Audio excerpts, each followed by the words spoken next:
This piece was originally intended for a conference on neurodivergence. When I mentioned the subject, spiritual abuse, I was asked, "I presume you are approaching this from the point of view of neurodivergence?" I replied, half serious, "I approach everything from the point of view of neurodivergence, or rather autism, because I'm autistic. And autism, along with traditional song, is my special interest." But then I started to think and to tinker with my original piece. Was there actually more of a crossover between spiritual abuse and autism than I had previously considered? My answer was a resounding yes, and I rewrote almost completely. Some of you may be watching this video because you're interested in spiritual abuse, and some of you may be watching it because you're interested in autism. That reminds me a bit of a course I attended at Edinburgh University a long time ago on counselling people with dementia. The attenders were pretty much split down the middle, dementia specialists and counsellors. It was very interesting to watch all the participants, all experts in their fields, taking cautious steps in the other field, clinicians being introduced to counselling skills, counsellors being introduced to neurobiology. We all came out of it not only with a much better understanding of the other field, but with a deeper understanding of our own. I hope that something of that kind may happen with this video. You may well have been intrigued at the title. What exactly has spiritual abuse to do with autism or being autistic? As an autistic survivor of spiritual abuse, I would say a surprising amount. Both in that autistic people are, for many reasons, particularly vulnerable to this kind of abuse, and in that the cult pseudo-personality and autistic masking or camouflaging have a lot in common. By the end of this session, you should have a clearer idea about the nature of spiritual abuse and of autistic masking, and of the link between the two, and so of how to approach clients presenting with one or the other or both. I will start by telling you about my own experience. Often the most useful thing about counselling training is the case histories. And the great thing about this video is that you have a living case history here. I was born in a religiously complex household. My parents fled from what was then Czechoslovakia to escape the Nazis. My mother's family was Jewish. Her parents and other family members died in Auschwitz, Treblinka and other camps. She herself was baptized in Manchester while my father was interned. He was a cradle Catholic who came out of an abusive childhood with a hatred of all things church, but a very strong spirituality. I was brought up as a strictly traditional Catholic, continued as such through my university years, and then entered a very traditional enclosed monastery. Looking back, I see this as a very definitely abusive environment. I can tick all of Singer's 8 criteria of thought reform, not to speak of the 4 unspoken rules. We'll get to those later. The concept of the cult's pseudo-personality was a revelation to me and made sense of some of the very strange decisions I made. I did leave the monastery, and it was psychologically, if not physically, almost impossibly difficult to do so, via a year in a French charter house, nearly 2 with a woman who was trying to set up a semi-hermit community in the north of Scotland, and then about 6 as a hermit in various places. I have my thoughts about why I lived as a hermit. I think it was the only way that I could start to heal myself and ease myself out of that pseudo-personality. Perhaps it was also my autistic self demanding shutdown time to recover from years of burnout and overwhelm. Like quite a large number of people who have experienced spiritual abuse, I found it very difficult to let go entirely of the religious world in which I was abused. It wasn't until I had twice been rejected for positions in the church that I really began to ask myself what I was doing there. Twice I was refused with no reason given. Friends have suggested all sorts of reasons, from homophobia, unlikely I think, to you have altogether too much passion. If that last is the case, then I think I'm probably proud to own it as part of my autistic zeal for truth and justice. Twice the ranks closed behind me. The cult, the organization, will do almost anything to protect itself. I could talk in detail about the effects of the abuse. Just now, I would say that for a long time I was undoubtedly more fragile than I might otherwise have been, but I was also stronger and remained so. And I doubt if I would be doing the work that I'm doing now, had I not had the experience of losing my liberty, myself, my mind, and my faith, and being, as someone put it, spiritually raped. Why did I go to the monastery? Anyone who knows me at all would say I am the last person to be religious or swallow a belief system. I am awkward, constantly demanding evidence. Evidence is one of my favourite words. And my motto is, borrowed from Kierkegaard, de omnibus dubitandum est, which can be summarised as question everything. And I have, for many years, looked back at that time, especially the monastery time, with bemusement. What on earth was I thinking? Was I thinking? Did I actually believe any of that? Some of which was the usual religious stuff, but some of it was complete and utter damaging nonsense. Well, I have always known that what took me into the monastery was misplaced logic. I was told in the very narrow traditional community I grew up in that the best thing a woman could do for God was to become a nun. So logic dictated that that is what I should do. And I couldn't leave, however desperately unhappy I was, until logic took me out again. Which is why I often say that Kierkegaard saved my life. Reading him, specifically his works of love, forced me to see myself as that one unique individual to whom he addresses all his works, and to understand that I need to know myself to live a life that is remotely worth the effort. What other people think or believe is completely irrelevant.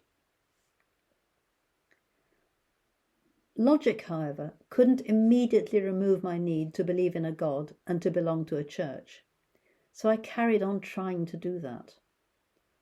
I am not sure when I accepted and embraced that agnostic which I truly am, echo of Carl Rogers intended. It wasn't a revelation, it just slowly dawned on me, and it happened in parallel with my understanding that I am autistic. Because acting on logic alone, based on what authority has told us, discounting our own inclinations and feelings, is typical of an autistic person who has not yet realized why their own experiences have been consistently discounted by the non-autistic people who surround them. So I now understand the Max who went through the motions of traditional religion for so many years, and I no longer ask that mind-blowing question, did I really believe any of that? Because that is simply an irrelevant category of question. I was not in touch with me, and the mask and the cult pseudo-personality, which went as deep as it needed to prevent me being in touch with me, was all-pervading. And so the answer to the question, was I thinking, is yes, but only about the things that I had access to, and myself was not one of them. Like so many late-diagnosed autists, I now look back and realize how perfectly the constant non-autistic rejection and discrediting of how I actually thought, felt, and experienced the world had prepared me for this complete abusive takeover of myself. I am now a person-centered therapist, and my description of my own practice always includes a statement such as this. The longer I work as a therapist, the more convinced I am that when I go into the therapy room, I do not meet an issue, a problem, or a diagnosis. I meet a human being. And if we are going to work together, then I need to be seeing the client's world, as far as I can, through the client's eyes. Carl Rogers said, "The best vantage point for understanding behaviour is from the internal frame of reference of the individual. So I hesitate to say that I specialise in any particular issue. I hope I specialise in listening deeply and with attention to human beings."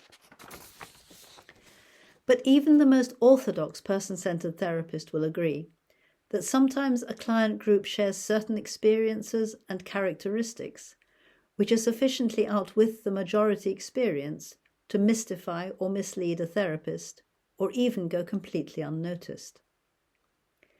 It becomes harder then to see things from the internal frame of reference of the client. That's when specialist knowledge, ideally from lived experience, comes into its own. And so I do specialise in autistic people and in survivors of spiritual or cultic abuse. Well, I am an autistic survivor of spiritual abuse. You might be surprised, and indeed I was surprised when I eventually sat down to think about it, how much crossover there is. I am not saying that the two go together as such, though it does seem clear that autists are more susceptible to coercive control, gaslighting and rigid systems. More on that later. But I am saying that the experience of being an autistic person, especially a late diagnosed autistic person in a non-autistic society, has a lot in common with the experience of being pulled into and living in a coercive cult. And therapy post-diagnosis and post-cult is surprisingly similar, in that both are aimed at helping the person to become the self that they truly are, freeing them from introjects and external loci of evaluation along the way. I tend to talk about spiritual abuse rather than cultic abuse, because my experience with survivors of cults was originally exclusively in a religious context. A cult might be what is generally known as a cult, such as the Church of the Latter-day Saints, Jehovah's Witnesses, Scientology, or the Unification Church, colloquially known as the Moonies. It might also be a church or congregation or organisation within a mainstream religion, such as Opus Dei in the Catholic Church, the Jesus Army in the Evangelical Movement, or, arguably, the Nation of Islam or Lev Tahor in Guatemala. However, it is increasingly clear that the characteristics of a cult are not confined to religious organisations. They may show up in a philosophical system, a political party, a therapeutic organisation, in academia, or in the most unexpected places. Cecilia Hadding and others, in an article exploring former cult members' experiences of an acculturation process, says, "In this study, a cult is defined as a closed cultural context where rules and coercive control of the individual have a potentially harmful effect.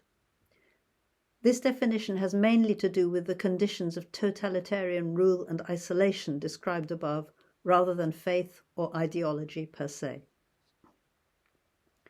For example, recently one of my clients, Isabel, that is not their name, and I have their permission to quote this, suggested to me that certain pro-anorexia, that is pro-ana, social media groups could be described as cults. This made instant sense of their own experience of an increasing internal battle between their own logical mind and good sense and the voice of the cult in their head, what might be called the cult pseudo-personality. I will explain this term later. They remembered how they had been, how they had thought, before coming across these cults at a deeply troubled time in their teenage years, and how they had been almost taken over by the different mindset, which they are now striving to banish. They explained that one of the central tenets of the pro-ana sites is purity, cleanliness, and a sharp line between good, restricting food or weight loss, and bad, eating food freely or weight gain. Like so many autistic people, Isabel sought certainty in a baffling world, where their own feelings and instincts were always presented as wrong, exaggerated, or incomprehensible. Interestingly, in more extreme versions of the pro-Anna cult, the goddess Anna, anorexia, and the devil Mia, bulimia, are personified. There is a pro-Anna creed, 10 commandments, prayers, psalms. A quotation from one member runs thus: "I want to be skinny so that I can feel like an ethereal angel. If I can make it through the day without binging, then I can be pure and good. It's almost like my own religion." So, autistic masking and cult pseudo-personality. It is possible that both of these phrases are new to many of you. Briefly, autistic masking is an attempt to not look autistic, and cult pseudo-personality is the way that a good member of the cult is expected to look, act, think, present, speak. Both can overlay the true personality to such an extent that it is almost invisible and very hard to retrieve. To start with autistic masking. We all, to one extent or another, adjust our behaviour and responses to conform to our situation and circumstances, either in our life as a whole or on specific occasions. Think of all the etiquette books, all the rules which we obey because that is how our society works. When in Rome, do as the Romans do. When in Devon, put your clotted cream on your scone before the jam, even if you are from Cornwall, unless you want to make a point and cause a stir. We do these things consciously first, and then they become unconscious. But mostly they do not go radically against our instincts or our personality. For autistic people, things are different. A well-known analogy, and a good one, is to see autistic people and non-autistic people as Mac systems and PC systems. Both fine, both with their strengths and weaknesses, but very different. I am old enough to remember the days when they were almost completely incompatible. For example, they couldn't exchange files by email without converting them to RTFs and then back again. For us autistic people, the unwritten rules which prevail in this non-autistic society are a mystery. And many of us do not naturally use our voices or our bodies or our verbal or facial expressions in the way accepted by that society. Our logic is different too. This means that in order to fit in, we have to, it sometimes feels literally true, bend ourselves out of shape, behave, express things, and try to think in a way that not only does not come naturally, but which is baffling and in certain cases painful and traumatic. If we do not have a diagnosis, then we may not understand why that is, and may simply conclude that we are somehow bad, that there is something wrong with us.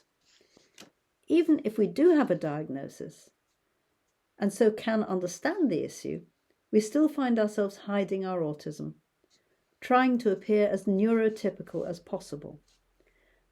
That extends not only to imitating neurotypical behaviour and language, but also covering up our struggles, pretending to understand, pretending not to mind, pretending not to be sensorily and cognitively overwhelmed. It is, by the way, a major factor in the disproportionately high levels of suicidality among so-called high-functioning autists.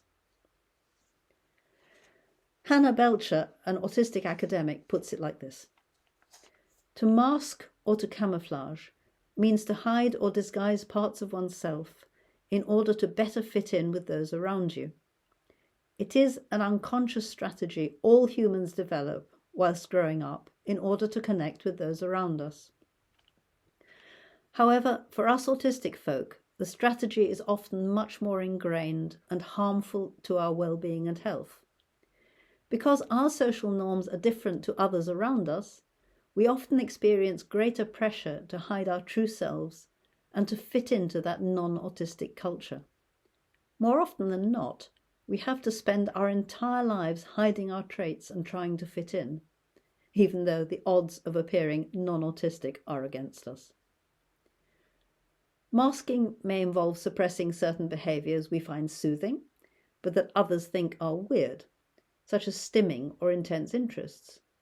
It can also mean mimicking the behavior of those around us, such as copying nonverbal behaviors and developing complex social scripts to get by in social situations. With this comes a great need to be like others and to avoid the prejudice and judgment that comes with being different. Here is the UK's National Autistic Society summary of what masking is. Hypervigilance for and constant adaptation to the preferences and expectations, whether expressed, implied, or anticipated, of the people around you.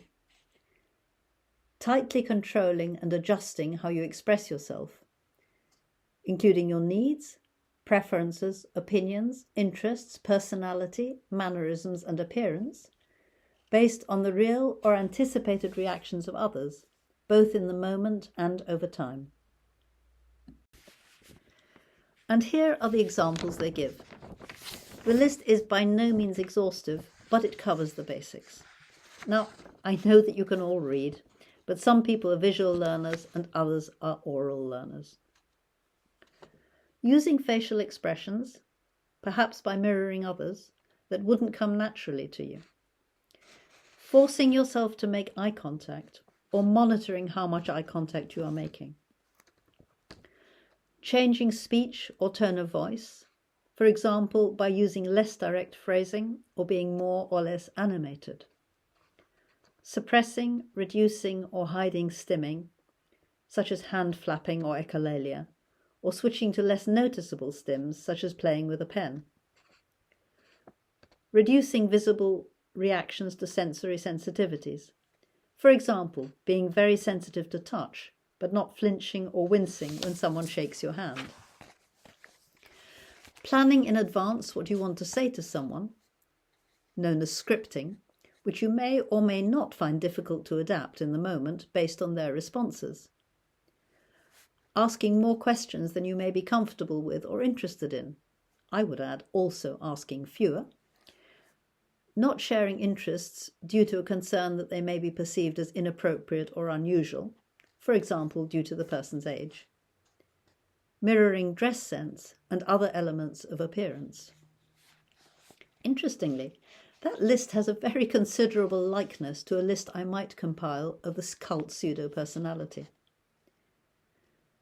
I'd say it's hardly surprising, therefore, if autistic people, especially those of us who are so-called high-functioning, high-masking is another better word for that, are pretty vulnerable to being drawn into a cult. After all, what they are requiring of us is pretty much what we've felt it necessary to do all our lives. A new set of beliefs with no empirical evidence? Fine. I don't trust my own beliefs anyway, as everyone is always telling me I'm wrong. A new way of dressing? What a relief not to have to work that out for myself every day and get it wrong all the time. A new way of behaving? Again, what a relief to have it all clearly prescribed for me. A new vocabulary, way of speaking? By now, I am hardly aware of my natural way of expression. A new set of highly restricted interests? My own interests have been so universally ignored or disapproved of that I never mention them and barely allow myself to think about them. A new set of painful sensory experiences? Most things hurt anyway, even though people tell me they don't, and I am used to enduring. You will see even more parallels when we get to cult pseudo-personality. But there are other reasons too. As Devon Price, an autistic academic and author, points out, masked autistic people fall back on a variety of flawed strategies in order to relax, mute our most disruptive behaviors, or conform with neurotypical standards. Some use compulsive exercise or calorie restriction to make their jittery, unruly autistic bodies settle down or shrink into a more convenient shape. Some self-harm in order to regulate their anxiety or sensory overwhelm. Others become so lonesome they seek out approval from high control groups and cults. even many mental health professionals are unaware that these disorders and self-destructive behaviours are highly comorbid with autism. Now, you now know that. And it's not surprising if, finding ourselves in a non-autistic society which does not fit with our nature and whose rules are completely baffling, we tend to appreciate structure and rigid, clearly defined rules and belief systems. Devon Price again, and I make no apology for this long quote as it is so spot on. The slide is a summary.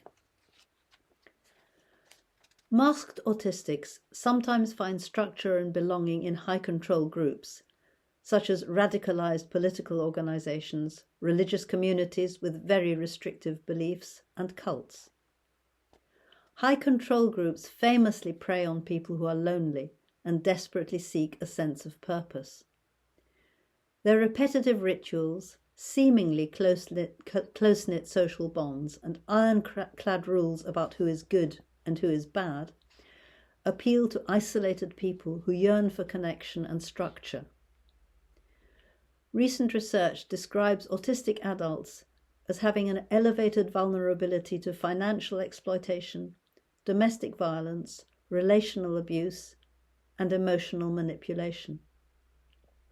These are the qualities that define cults, and they are part of what makes such spaces alluring to us. We are susceptible to manipulation for tons of reasons. Autistic adults tend to be in socio-economically precarious positions, which can make it hard for us to escape people who mistreat us. When you're unemployed or underemployed, you're going to be more willing to move in with a romantic partner or become dependent on an extremist religious group quickly as a matter of necessity. Our yearning to be accepted and tendency to downplay our own feelings also leaves us prone to mistreatment. Orthodoxy and rules about how we're supposed to act can feel grounding and rational. Love bombing, a common technique in cults where new members are showered with excessive affection and special attention, trains a person to let their guard down and relax their boundaries around the new group. For autistic people who have been on the fringes of society all our lives, it can be exhilarating to suddenly, inexplicably, be adored. On the whole, I choose to use the phrase spiritual abuse, even when the cult in question is not obviously a religious one. Equating the word spirit with the word self immediately expresses the nature of such abuse, because this is a particular type of abuse, which is aimed at changing the self, or rather, if this is impossible, the self-concept. It is carried out mostly by a program of thought reform, not unlike brainwashing, resulting in the pseudo-personality, the mask or camouflage which may begin on the surface, but which finally pervades our whole being until we have no access to our original self, or, in the case of an autistic person, to our true autistic self. Because, as Devon Price and others have noted, spiritual abuse tends to target vulnerable groups. The victims are often too pleased to set aside a life which has been a struggle and embrace the promises and demands of the cult. Such radical surgery on the self results in deep trauma. The pre-cult self may not be available for therapy when the survivor first presents herself. Many survivors will need some preparatory therapy before the first core condition of person-centered therapy, which is psychological contact, is even possible. They are likely to show symptoms suggestive of trauma, even if not full-blown PTSD or CPTSD, including some degree of dissociation. The effects do have much in common with other forms of abuse, and particularly with trauma. The result is, to take Adam Quinn's description of post-traumatic stress disorder in a military setting, a breakdown of the victim's sense of self and the world. He adds, in the effective treatment of combat-related post-traumatic stress disorder, a therapist must help the veteran reorganize the self-structure that has become incongruent with his or her pre-combat trauma self following his or her return home from war. The trauma, the abuse, represents not just a terrifying experience, but a catastrophic attack on the victim's very self. She no longer knows who she is, and in a real sense, she is no longer who she was. The aim of therapy is no less than the rebuilding of the self. Anyone who has worked with a late diagnosed autistic person will recognize this too. A lifetime of having their experience of the world and themselves dismissed, corrected, criticized, devalued, and often quite simply denied, of being punished for simply being themselves, leads to hypervigilance, anxiety, trauma, and often dissociation. The expression of their true self has become so dangerous that they cannot afford even to be aware of it. I can attest from experience, both mine and that of friends, colleagues, and clients, that a survivor finding herself back in the world after years in a cult feels like an alien. There is too much choice, too much responsibility. She has lost the ability to interact with other people normally, and nothing makes sense. A survivor commented, "After the newness of being out wears off, you begin to feel the tremendous loss of the years that you were there. You don't feel that you really fit anywhere." The experience is best described as the vacuum, in that people felt in mid-air, ungrounded, neither here nor there, nowhere. And the survivor cannot explain what has happened to her to make her that way. And when that cult survivor is autistic, and has therefore felt like an alien for most of their lives, apart from the brief honeymoon period of love bombing in the cult, as was the case with me, that is doubly confusing, and enough to get them scampering straight back into the cult. When the phrase spiritual abuse is used in speaking to a group of people with no particular knowledge of the subject, the majority seem to assume that it means, or primarily means, sexual abuse. While spiritual abuse may well include sexual abuse, and sexual abuse which is sanctioned within a faith context is undoubtedly spiritual abuse, that is not the core of spiritual abuse, which is, as Eileen Barker puts it, the manipulation and exploitation of others by the misuse of spiritual privilege and power. The core of spiritual abuse is what Robert Lifton and others following him have called thought reform. Lifton's 1989 book, Thought Reform and the Psychology of Totalism, is subtitled A Study of Brainwashing in China. The word brainwashing is an emotive one, and its more extreme portrayals in the media may not apply here. But perhaps it is useful to look briefly at its origins to gain a clearer idea of the effects of thought reform. The word was coined in the aftermath of the Korean War and is a literal translation from the Chinese, both Cantonese and Mandarin. According to Kathleen Taylor, the Chinese term xinao, literally wash brain, was originally used to describe methodologies of coercive persuasion used under the Maoist regime in China, which aimed to transform individuals with a reactionary imperialist mindset into right-thinking members of the new Chinese social system. While the effect of any abuse, and if Adam Quinn is right, of any trauma, may be to attack the self and the self-concept, that is the specific aim of spiritual abuse. Jenkinson says, her very self and her personality were sharply changed and deeply and utterly affected by the experience of being with this group of people. Margaret Singer expands, as part of the intense influence and change process in many cults, people take on a new social identity. When the group refer to this new identity, they speak of members who are transformed, reborn, enlightened, empowered, rebirthed, or cleared. the group-approved behaviour is reinforced and reinterpreted as demonstrating the emergence of the new person. Members are expected to display this new social identity. Spiritual abuse is not exactly brainwashing. As Johnson and Van Vonderen put it, when one person treats another in a way that damages them physically, we call that physical abuse. Damaging someone through emotional means is called emotional abuse. Brainwashing is a phrase that describes psychological abuse. Spiritual abuse occurs when someone is treated in a way that damages them spiritually. As I've said, for the purposes of this presentation, I'm defining spirit and soul very much as self. As Rogers, following Kierkegaard, said, the self which one truly is. In a faith context, I would define it as that part of oneself which is able to be in contact with God.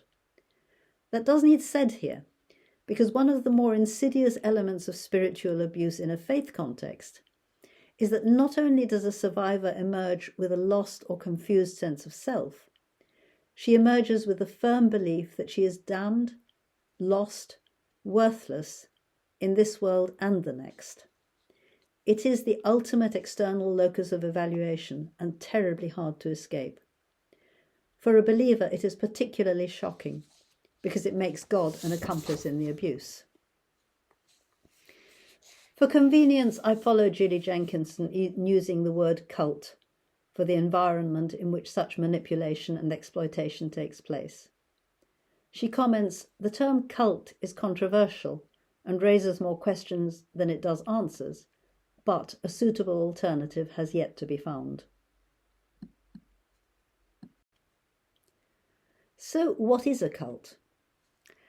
As I go through the list provided by Michael Langone, a leading researcher in cultic groups and psychological manipulation, I will suggest how each characteristic is mirrored by the autistic experience, especially pre-diagnosis. So a cult, according to Langone, is a group or movement that to a significant degree has these characteristics. 1. It exhibits great or excessive devotion or dedication to some person, idea, or thing. The person can be anyone from Sun Myung Moon to the parish priest. The idea could be the monastic ideal, for example. The thing could be the rule of St. Benedict, a particular church. For an autistic person, this mirrors the dedication to the correct way of being in a non-autistic society. 2. A cult uses a thought reform program to persuade, control, and socialize members. The cult way of thinking is not a natural one, so there is always some initiation, formation, brainwashing, call it what you will. And it is always accompanied by the idea that cult members, and particularly well-initiated cult members, are superior. The obvious parallel to this is so-called therapies such as applied behavior analysis, which use punishment and reward to force young autistic people to mimic non-autistic behavior. For the avoidance of doubt, these are not therapies but abuse. 3. It systematically induces states of psychological dependency in members. This can be done by making members physically and financially dependent, or simply by imposing the 4 unspoken rules, which you'll meet shortly. The inaccessibility of so much of non-autistic society means that we autistic people often need help to accomplish the basic tasks of life, including accessing services. The workplace is a particularly salient example. Fewer than 30% of autistic people without intellectual impairment are in work. Only 16% are in full-time work. This makes us unnecessarily dependent on our non-autistic peers. 4. It exploits members to advance the leadership's goals. This can be subtle. Members are exploited for the power it gives the leaders or the organization. Or it can be blatant. Cult leaders may exploit their members for financial or sexual gain. The parallel with autism hardly needs spelt out. As Devon Price explained, autistic people are particularly vulnerable to this sort of abuse. And finally, it causes psychological harm to members, their families, or the community. If this is not the case, the organisation is not a cult. As above, the psychological harm caused to autistic people by our treatment in a non-autistic society, especially if we are subjected to abusive and traumatizing so-called therapies, or if we have no diagnosis and so cannot understand what is happening, is all-pervading. So how is all this achieved? Here are Jay Lifton's 8 criteria for thought reform. 1. Milieu control. An extreme example might be an enclosed monastery, which the nuns are never allowed to leave, or the cruise ship used by the Scientology cult as a religious retreat and training centre, staffed entirely by Sea Org members. By the way, that's what it feels like when an autist has to manage a supermarket or similar, with bright flashing lights, loud music, echoing voices and overpowering smells. We have no choice. Cope with the milieu or do not take part in society. 2. Mystical manipulation. The group manipulates experiences that appear spontaneous in order to demonstrate divine authority or some exceptional talent or insight that sets the leader of the group apart from humanity and that allows a reinterpretation of historical events, scripture, and other experiences. 3. The demand for purity. Pro-Ana is not the only cult that regards the things of the body as evil and only those of the spirit as good. 4. The cult of confession. This can be a healthy thing, akin to therapy, but it can also be extremely controlling. For example, the priest who knows your secrets and imposes a penance. Or extremely shaming. For example, the public confession imposed by many cults.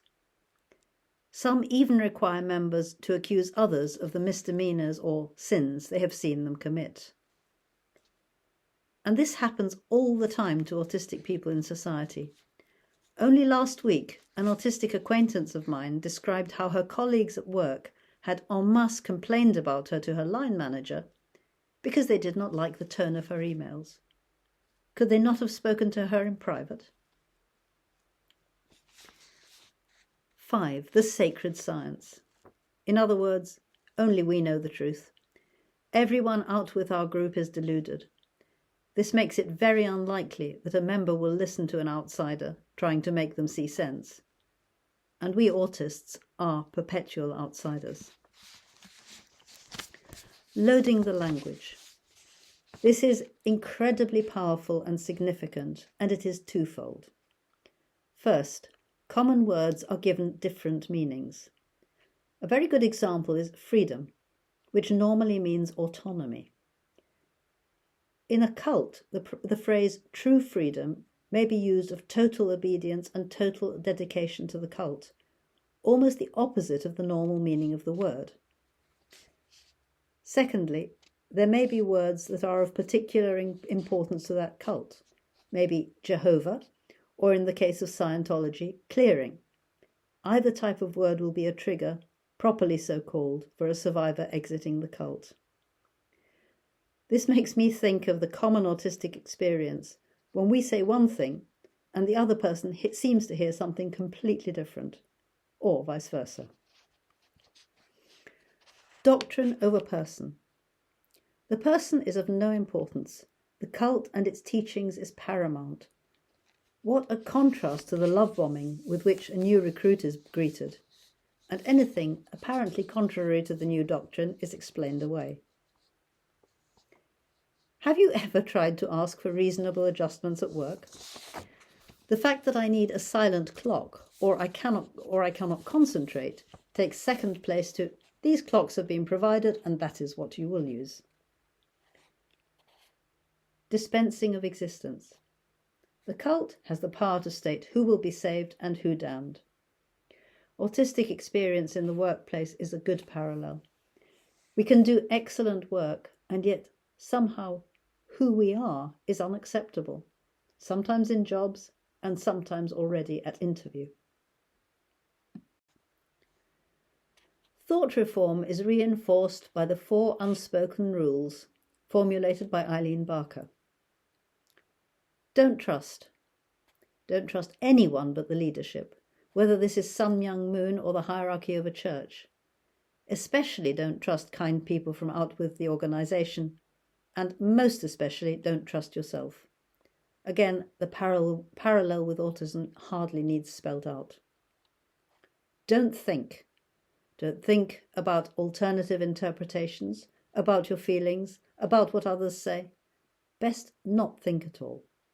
Well, when an autistic person has been taught from earliest childhood that when you express your genuine thoughts, you will be criticised, punished, or regarded with derision or confusion, you are likely to conclude that there is something wrong with your thinking. Don't talk. Don't talk with people out with the organisation.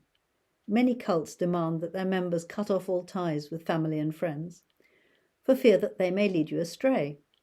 Don't talk within the cult, for fear that this may foment rebellion and the breaking of these rules. Most monastic orders have, to one extent or another, a rule of silence. Autistic people learn pretty quickly that we can't judge when or how much or what to say in non-autistic company. Some of us shrug and talk anyway, but some of us simply give up and stop talking, sometimes literally stop talking. Don't question. The member who questions the decisions or standards of the leadership is usually ostracized, humiliated, or excluded. Interestingly, many autistic people report getting into trouble when we ask clarifying questions. Perhaps because our way of thinking is unfamiliar, those questions are perceived as criticisms and we are quickly shut down. Don't trust. Don't think. Don't talk. Don't question. Not the best set of rules for a person entering therapy. I hope that what you've heard just now about cults, and incidentally about the autistic experience, seemed pretty scary. Fear is an extremely powerful emotion. If you can instill a sufficiently strong fear into a person, then you can make them do almost anything. It's worth noticing that the prevalence of diagnosable anxiety disorders among autistic people is reckoned to be about 50%, half of us. In a cult, the first and most basic fear is the fear instilled in the members to keep them from leaving. For autistic people, it is the fear of being completely ostracized and invalidated by the society we have no choice but to live in. This is part of what I've called above the ultimate external locus of evaluation. Steve Hassan, a survivor and founder of Freedom of Mind, a non-coercive form of exit counselling, suggests that phobias are instilled into the cult member as part of the formation of the new personality and to reinforce the external locus of evaluation by threats. He provides a long list divided into physical health, psychological health, spiritual life, social life, and paranoia in general. The threats vary from the possible, that one might become ill or have an accident, that one might fail in life, that one might become unspiritual, that one would lose the safety and security of the group, to the frankly, completely bonkers, that one might be subjected to invisible toxic rays, that one might be persecuted by psychiatrists or mental health practitioners, that one might be possessed by evil spirits or damned, that one might be abducted and held prisoner, and a whole host of other paranoias, such as evil conspiracies and alien beings. Some comments of survivors would seem to bear out the primacy of fear. Karen was brought up in a non-religious family, but she had always felt drawn towards faith and spirituality. At 9 years old, she finally persuaded her grandmother to take her to church. It was a traditional evangelical church in the south of the United States. The pastor gave a traditional fire and brimstone sermon, culminating in informing his congregation that they were all filthy sinners who deserved hell. As he pointed repeatedly at them, His finger quite randomly indicated Karen. Fortunately, she was a level-headed young woman, and rather than being traumatized, she asked herself this question: I'm 9 years old. How can I be a filthy sinner who deserves hell? She has never set foot in a religious building since, except to admire the architecture. Lynn was brought up in a strict Roman Catholic household. She had always felt guilty because she had been taught that we are all born with original sin. Her religious beliefs were not hers at all, but belonged to the adult members of her family, whose hypocrisy confused her and finally traumatized her, as she was sexually abused by devout family members. She wrote this, "God hates me, therefore God punishes me," when she was 10 years old. She made her first suicide attempt at 18. Hypocrisy is something that confuses autistic people in particular. We do not understand how it can be that a person says one thing and does another. The result is that we can lose the ability to judge whom to trust and whom not. Julie Jenkinson is a UK researcher and therapist specialising in working with survivors of spiritual abuse. In her early 20s, she joined an independent Christian group, which was open and free to begin with, but which later developed into an extremist environment. The leadership redefined sin to mean anything that they disagreed with, and among other things, engaged in illicit sex with the women in the community. Julie says, the double standards caused cognitive dissonance in many of the members. It was a confusing and terrifying milieu to live in, and the psychological imprisonment, like the dog in the electrified cage that does not realize that the door is open, was nearly total for me. I lost myself completely and had no thought of leaving. That would have been rebellion, and the punishment would have been eternal damnation or hell. I really believed that. It was not a metaphor to me. I could picture it as I had heard it so many times from the community. I'd like to comment on this. Although it is not true that autistic people cannot use metaphor, it is true that we don't always spot when someone else is speaking metaphorically. So, as with the hypocrisy just mentioned, we can end up feeling that we do not know what people really mean when they speak. Jenny is an anonymized survivor described by Gilly in an article. As in the case of so many cults, there was a warm and loving welcome at first, which morphed into criticism, disapproval, and anger. Even when she left, she could not break free of this conviction. She had to be part of a church, otherwise God would kill her. Sally, a friend of mine, joined an enclosed order at 40 after a successful career in the city. At first, her sharp and inquiring mind was welcomed. She never quite knew what caused this welcome to turn to judgment and to demands for her to conform. When she was told to leave shortly before her life vows, she was simply left to find her way back to life on her own. She left the cult with the conviction that she was fit only for the most menial tasks and would fail disastrously if she attempted any other work. She worked in a 0-hours contract on minimum wage in a laundry until therapy reinstated some knowledge of her own capacities. She wrote to me, "I was reduced to a state of abjection and dependency in a total environment where others wielded power arbitrarily in the name of Christ." As for me, I was told that I was psychologically too fragile to live outside the community. I would collapse and have a breakdown. Of course, I did leave the community. I did not collapse and I did not have a breakdown. I'm now living a very happy life, especially since my autism diagnosis, and have been practicing as a psychotherapist for nearly 15 years. In connection with this, there is something I would like to float, as I haven't done any serious research, and indeed I can't find any, but the anecdotal evidence is piling up. Another very strong parallel between autistic people, especially late diagnosed autistic people, and cult victims is the use of psychiatric diagnoses and medication when it is not necessarily appropriate. Vasily Kentru and others comment, many autistic people, particularly women, do not receive an autism diagnosis until adulthood, delaying their access to timely support and clinical care.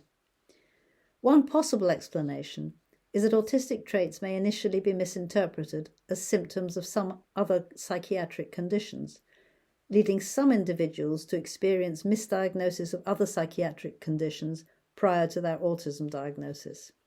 Very common is borderline personality disorder, schizophrenia, bipolar disorder. Anecdotally, this is even more common than the numbers given in this article might suggest. I find myself almost unique among the autistic adults I know in that I have never received any psychiatric diagnosis, not even depression or anxiety. That could well be due to circumstances, but the fact is, it is very rare. My own response to my very late autism diagnosis was, so I'm not mad, bad and dangerous to know, just autistic. Which suggests that, diagnoses or not, doubts had been cast on my mental health too.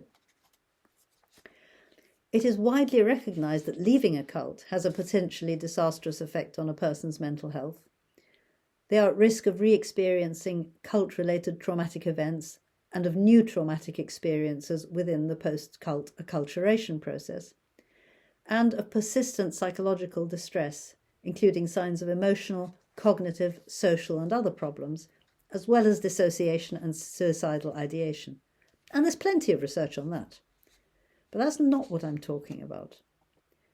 I'm talking about the weaponization of psychiatric diagnoses and medication within cults, something very similar to the political misuse of psychiatry within the Soviet Union.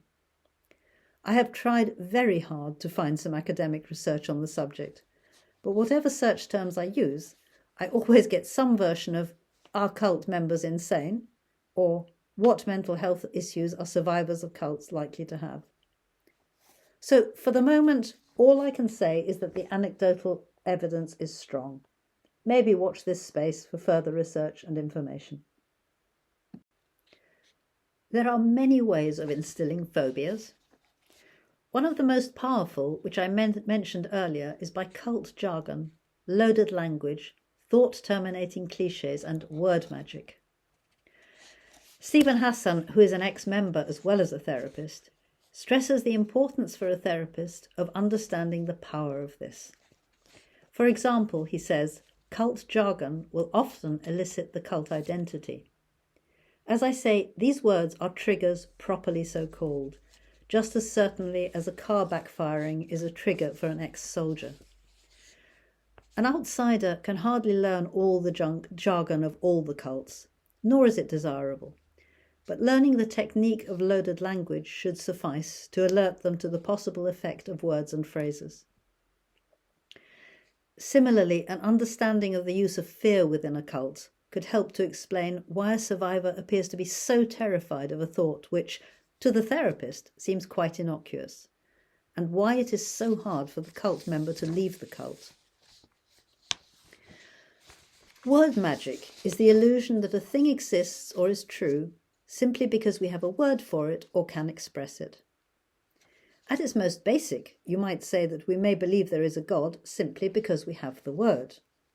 There may or there may not be a God, but the word itself can create the assumption that there is. By extension, the unthinking, and remember that one of the unspoken rules is don't think, may believe that there is such a thing as the Illuminati or possession by evil spirits simply because it has been expressed. I might apply the same concept to the medical model of autism. Because we are all told that autists lack empathy and theory of mind and have bizarre and meaningless behaviours, it can be very difficult indeed to look at the actual evidence and recognise that the traditional, medical, deficiency view of the autistic person actually does not exist. Related to fear is a great difficulty in trusting. Because of the way cults use kindness and warmth to draw members in, the demanding and abusive side only appearing later, the concept of unconditional positive regard will seem incredible and maybe threatening. As Eileen Barker comments, survivors struggle with the concept of unconditional acceptance. Most spiritually abusive systems are very performance-oriented.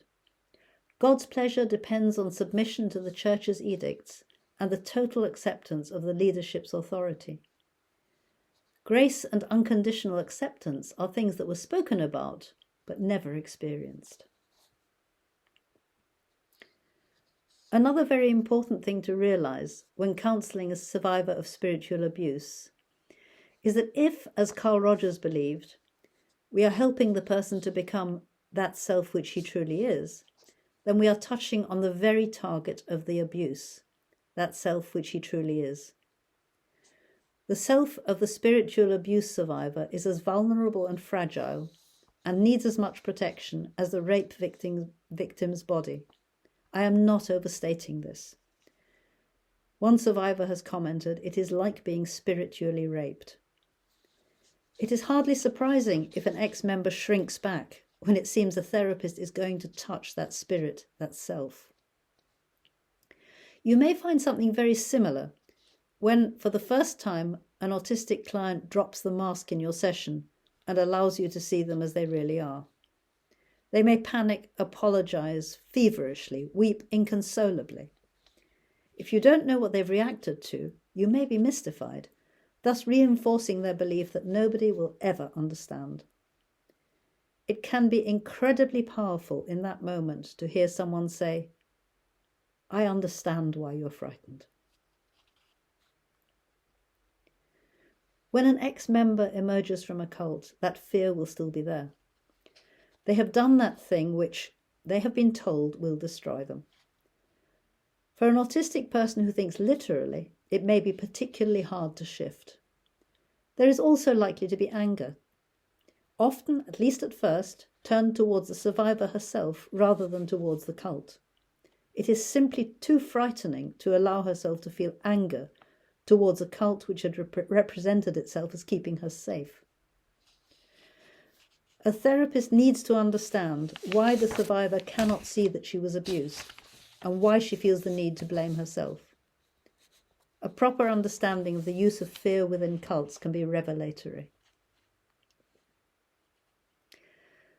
I have said that in a cult, God, or the cult's version of God, becomes the ultimate external locus of evaluation. Carl Rogers asks regarding a client, "Can I free him from the threat of external evaluation?" He continues, "Curiously enough, a positive evaluation is as threatening in the long run as a negative one, since to inform someone that he is good implies that you also have the right to tell him that he is bad." Freeing a survivor from external evaluation is going to feel to her like freeing her from God. For all the time she was in the cult, everything depended upon this external evaluation. Far from feeling like a threat, it felt, when the evaluation was positive, like the only safety. A cult survivor will feel cast adrift in a relationship that is non-evaluative. And I believe a therapist needs to understand just how essential that external evaluation has been before trying to take it away. Again, for an autistic person who has become used to believing non-autistic people's judgment of them, the most important thing and the most difficult thing is precisely learning to trust their own judgment. When Margaret Singer interviewed 90 exit counsellors in 1981, all but 8 had been either cult members, family or friends of cult members, or clergy who had become knowledgeable about the cult problem. Since in the area of spiritual abuse, it is taken as the norm that therapists' understanding comes from some kind of lived experience and not from theoretical study, my clients presenting with this issue are not generally interested in my specific experience. They expect me to be a fellow survivor, even if I had not clearly stated that in my profile. They do not expect me to disclose my experiences, and I very rarely, if ever, feel that it would be therapeutically useful for me to do so. Unfortunately, the same is not true of therapists who work with autistic people, though things are improving. A couple of years back, I looked in the counselling directory for therapists who listed autism as one of the things they work with. I found 4,689 results. Adding Asperger's syndrome increased that to 6,389. That's in the UK alone. At that time, I was the only one I could find who stated in their profile that they were autistic. There are more now. Very few of them even listed any training in autism. This is not a criticism, simply an observation, and an indication of how difficult it can be to find a therapist who properly understands autistic people, let alone an actually autistic one. And so, as I've suggested, it is incredibly powerful for an autistic client to have their therapist say simply, yes, as they battle to express their feelings and their experience. It's really weird and you won't understand, but actually, no, it makes perfect sense. And even more when the therapist just sometimes says, yes, me too. Obviously, self-disclosure is only appropriate when it is for the client's benefit. But in cases like this, when the client is trying to express something that nobody seems to understand, it definitely has its place. And it is essential that the therapist understands the cult pseudo-personality and, mutatis mutandis, therefore, autistic masking or camouflaging. So what is this cult pseudo-personality or cult identity, and how does it arise? As I've suggested earlier, just like autistic masking, it is not like that conscious decision to do as the Romans do, or give up your particular preferences for preparing cream teas. Margaret Singer says, "A thought reform program is not a one-shot event, but a gradual process of breaking down and transformation. It can be likened to gaining weight, a few ounces, a half pound, a pound at a time. Before long, without even noticing the initial changes, we are confronted with a new physique. So too with brainwashing. A twist here, a tweak there, and there it is. A new psychic attitude, a new mental outlook." And how do we explain this pseudo-personality psychologically? It can be so total and so entrenched that some have even likened it to the way Nazi doctors were able to carry on their healing practice outside the concentration camps while carrying out brutal experiments on human beings within. A psychological mechanism called doubling has been suggested to explain this.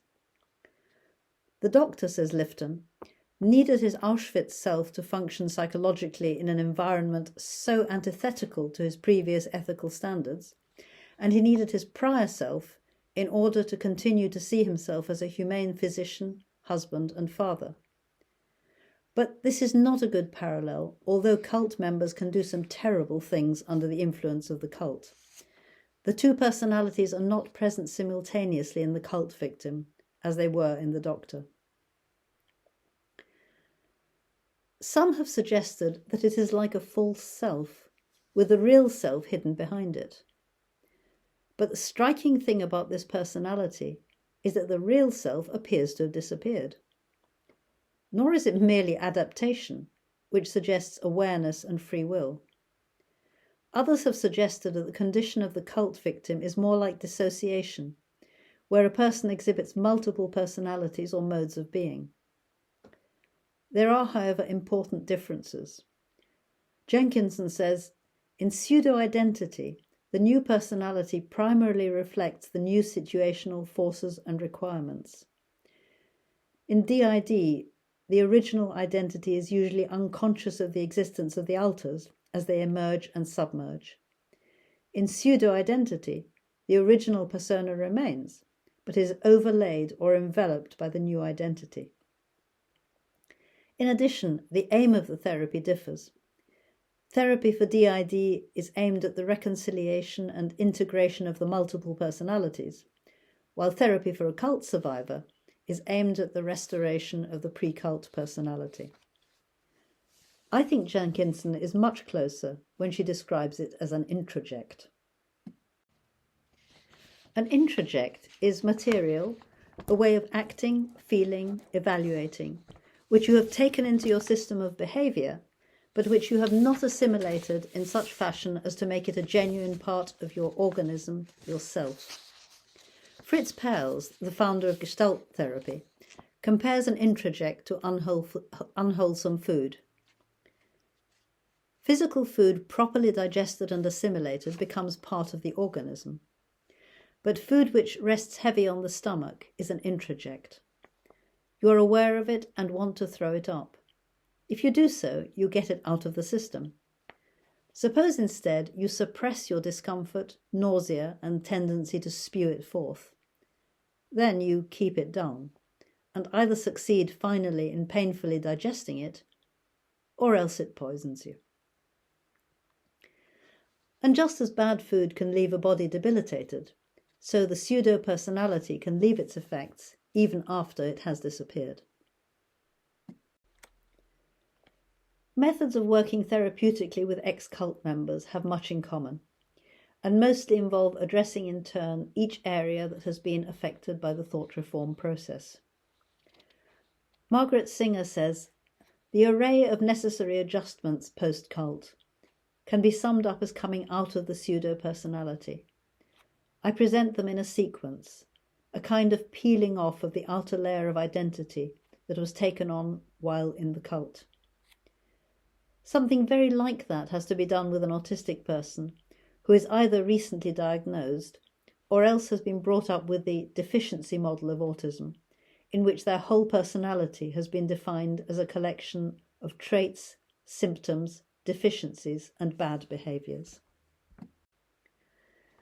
Gilly Jenkinson talks about rebuilding the jigsaw, taking each piece of the personality that was created by the cult and laying down a new piece to recreate the person as they truly are. Using the food analogy again, she explains that it is not a question of rejecting every element in the cult personality, but of chewing it over and extracting and accepting what is good while rejecting what is bad. She uses the 8 criteria for thought reform as a basis for her therapeutic work with survivors. The ex-member is taken through the criteria, and for each one is asked, was this applicable to your group? Never, seldom, sometimes, frequently, always. And what event or practice comes to mind that seems to resemble this process? As an ex-member, I have found these very enlightening and helpful, not least because they demonstrate that my experiences were not unique and that there are other people who understand.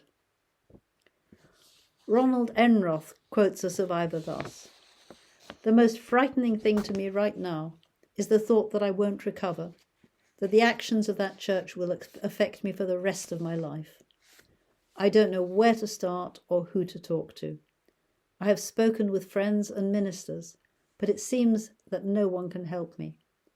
No one has ever said, 'I can help you. I've been there. I know.'"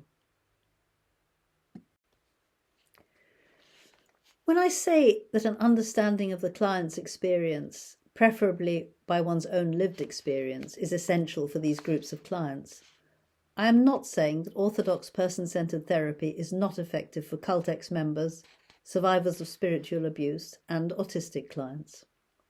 On the contrary, to quote Adam Quinn again, in the effective treatment of combat-related post-traumatic stress disorder, a therapist must help the veteran reorganize the self-structure that has become incongruent with his or her pre-combat trauma self following his or her return home from war. For the therapist to facilitate a veteran's becoming whole, he or she must be genuinely congruent in the relationship. Carl Rogers' person-centered therapy and theory of personality change emphasize a unique subjective way of being, in which a therapist's genuine congruence is of utmost importance in the wounded combat veteran's healing and rebuilding of life. The same will apply to the other core conditions, including unconditional positive regard, once the ex-member is able to access her pre-cult personality. But as I've said, on exiting from a cult, an ex-member may have so little access to their pre-cult personality that the first core condition, psychological contact, may simply not be possible. The jigsaw must be rebuilt, the layers of the pseudo-personality peeled off, before genuine psychological contact can be achieved. Once this is achieved, person-centered therapy can be the most powerful antidote to the cult experience. Once a survivor really grasps the nature of unconditional positive regard, that congruence is safe, and that the therapist is striving towards empathy and communicating that to them, these core conditions will have their healing effect. The very fact that it is so hard for a survivor to realize the nature and existence of the core conditions sometimes means that once they do, a lot of the problems simply fall away. It seems to me that spiritual abuse is exactly the opposite of the core conditions. No psychological contact, no empathy, no congruence, and most certainly no unconditional positive regard. So that providing those core conditions may actually be a form of rebuilding the jigsaw or peeling away the layers. As so often, Carl Rogers puts it best. This is the last of his 19 propositions.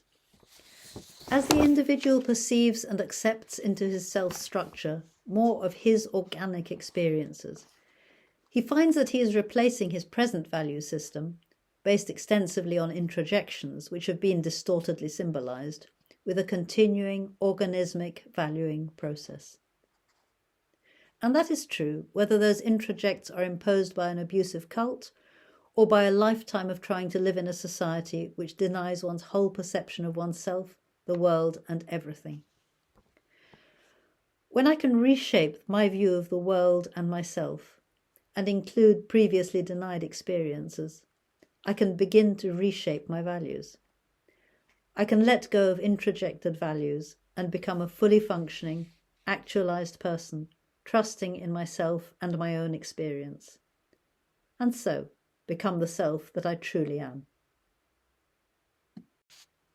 As a sort of epilogue, I conclude with a piece written by me shortly after my exit from the abusive environment. Without the benefit of any theory, it expresses with, to me, horrible clarity the effect on the self of spiritual abuse. The last sentence is to me particularly telling. On exiting from the abusive environment, the real world, being mere untidy and imperfect reality, is unsatisfying. It can never quite measure up to the unattainable beauty, the poetry, promised by the unreality of the cult. I am glad to say that I was wrong, and the unreal world lost its power over me decades ago. But at that time, that was unimaginable. Sketch for a science fiction novel. There is a country on some planet, at some time, both unspecified. Certain people, as a privilege maybe, or as a punishment, though the latter would provide less ironic value, are placed in a protected environment and microchipped. The effect of this microchip is to create an entire parallel universe, or rather parallel environment and ensemble of concepts, beliefs and values in the person's mind. Like vaccinations, however, this would take only on most people. On some it would take partly, and on some not at all. The first and the last present no problems. Those on whom the vaccination of the soul took would live happily ever after in that protected environment, accepting the meta-narrative now injected into their being. Those on whom it did not take at all would shake their heads in disbelief, persist in upholding the beliefs, concepts, values, version of history, of the world out of which they had been taken. They would return to that world, regretted by no one in the environment into which they so patently did not fit. And those who were only partly vaccinated against the real world. The effect on them can only be described as a sort of double-mindedness, almost a double being, though not schizophrenia in the proper sense. Such a person carries both worlds within themselves. Each seems equally real, each explanation equally irrefutable. It is impossible to accept either fully, and impossible to find rest anywhere. The tragedy is that they never will be able to accept either fully, or if they do for a short while, then still the old world, or the new one that was never fully inculcated, will suddenly and disastrously burst through that temporary peace. Inevitably, such a person will fit neither in the old nor the new, though the old world, being less of a piece, will find it easier to accommodate something that does not quite fit. They are, on balance, probably better off in the old world, but they will always have some nostalgia for the beauty, the fittingness, the rounded wholeness, the poetry of the new. The old world, being mere reality, can never quite measure up.